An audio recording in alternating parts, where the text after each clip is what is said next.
When I see Spider-Man shows ranked, I always see Spider-Man Unlimited at like 9 or 8. I even saw Captain Midnight rank this show below Marvel's Spider-Man. Yes, Marvel's Spider-Man. No offense to Captain Midnight, really great channel, but was it really that bad? I only really watched one episode or two as a kid, and since then I haven't touched the show. So I decided to rewatch the show, and you know what? It's not that bad. I actually think the show's kinda solid. You might think I'm crazy now, but let me explain first. Alright, I'll start with the recap of the series so it makes sense. So the first episode, John Jameson, JJ's son, is going to this counter Earth. Oh yeah, this show baits you into thinking it might be the Spider-Man from the series before. Yeah, the show before one that's so good that you should definitely watch. Yeah, it introduces Spider-Man with the intro music from that show, but it's not the same one. Creator even confirmed it, and he wants no connection to that show. Venom and Carnage attack this ship, and Spider-Man's framed for it, so when he goes back to the city, he's pretty much hated by everybody.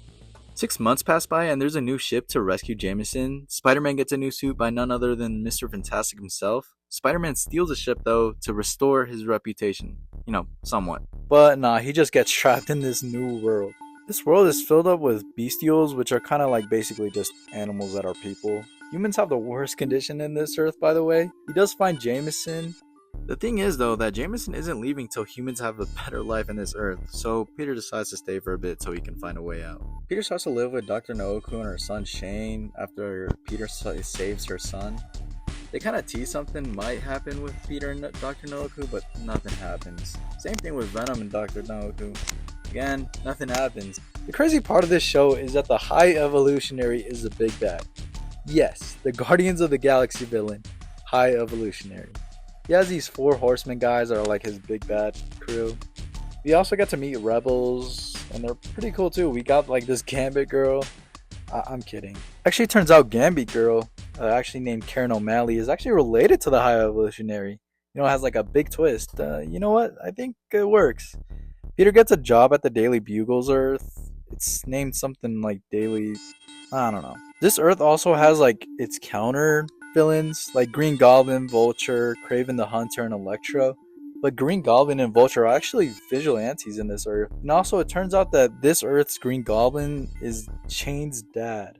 So I guess this Earth's Harry Osborn is Shane? Yeah, I don't know. Venom and Carnage are also like kind of like the big bads, but not really. They're only in it for like 2 episodes, like the main big bads, but they never come back for some reason. They do kind of sort of come back in the ending, as humans, but I feel like the writing in this series for the Venom and Carnage were so mixed. By the end of the last episode, everyone would have teamed up to save the Earth, because apparently the Earth is gonna explode. Yeah, you know what? What a crazy ending, right? But it's like, before it ends, it leaves it in a cliffhanger, so we don't know what's gonna happen next. And you know what? I was hyped. I was on the edge of my seat, ready to watch season 2. What's gonna happen? Are Dr. Nooku and Venom gonna be together? Spider-Man and Carnage team up? What's gonna happen? A huge end game? Oh. Yeah, this show got canceled. It got canceled for like low ratings. Pokemon and Digimon were also like pretty popular, so it, kind of took those ratings from Spider-Man Unlimited. But you know what? Those shows are great. But man, it left it in such a good cliffhanger. I can't believe it. It actually got me so interested in this show.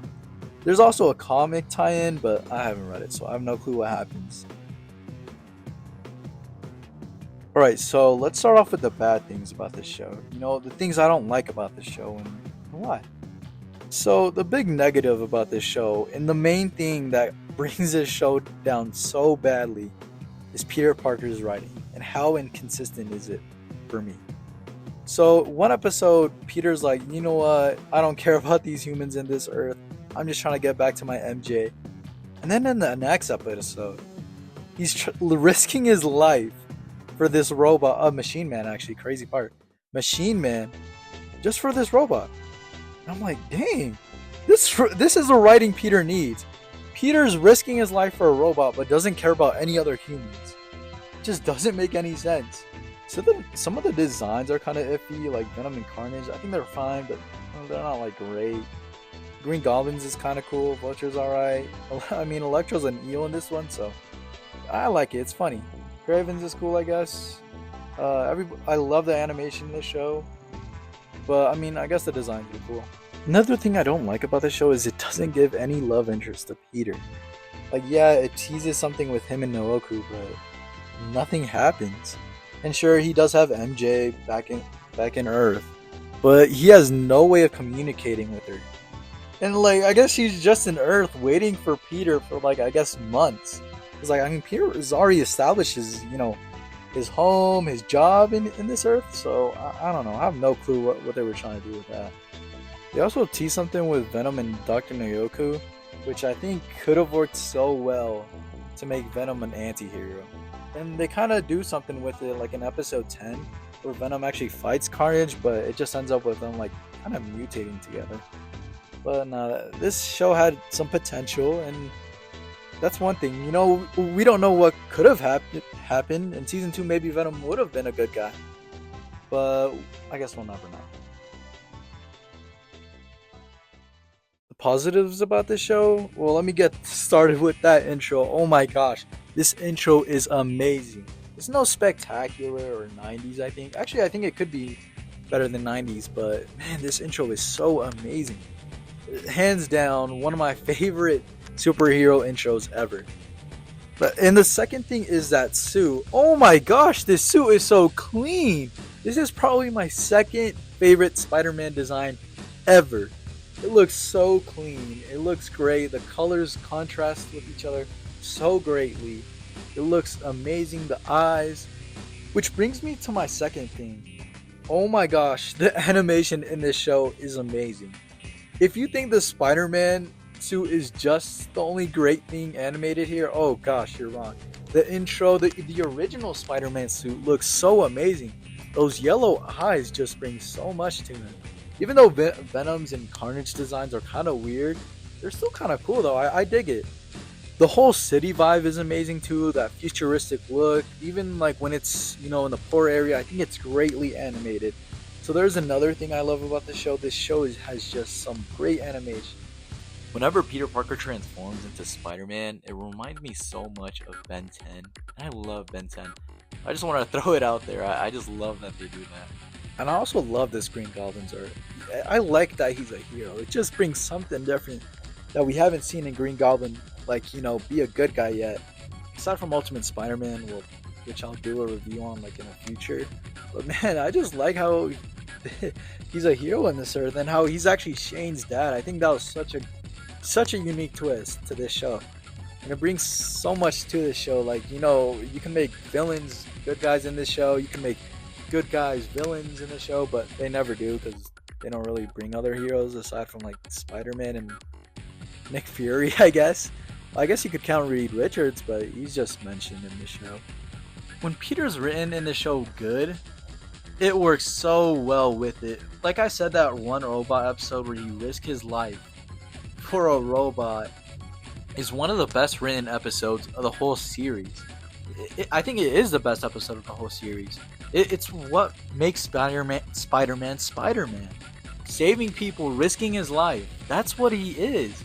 And that's what I love about this episode so much. And not just that episode. It gets you hooked on with these little side plots like the Rebels. You get to really know the Rebels, like Karen O'Malley. Like I said, she's actually related to High Evolutionary, and that's why she's kind of stronger than she usually seems. You're interested in Shane, you're interested in Dr. Naoku, you're interested in this mummy dude. It gets you invested in this show, which breaks my heart because it only got one season.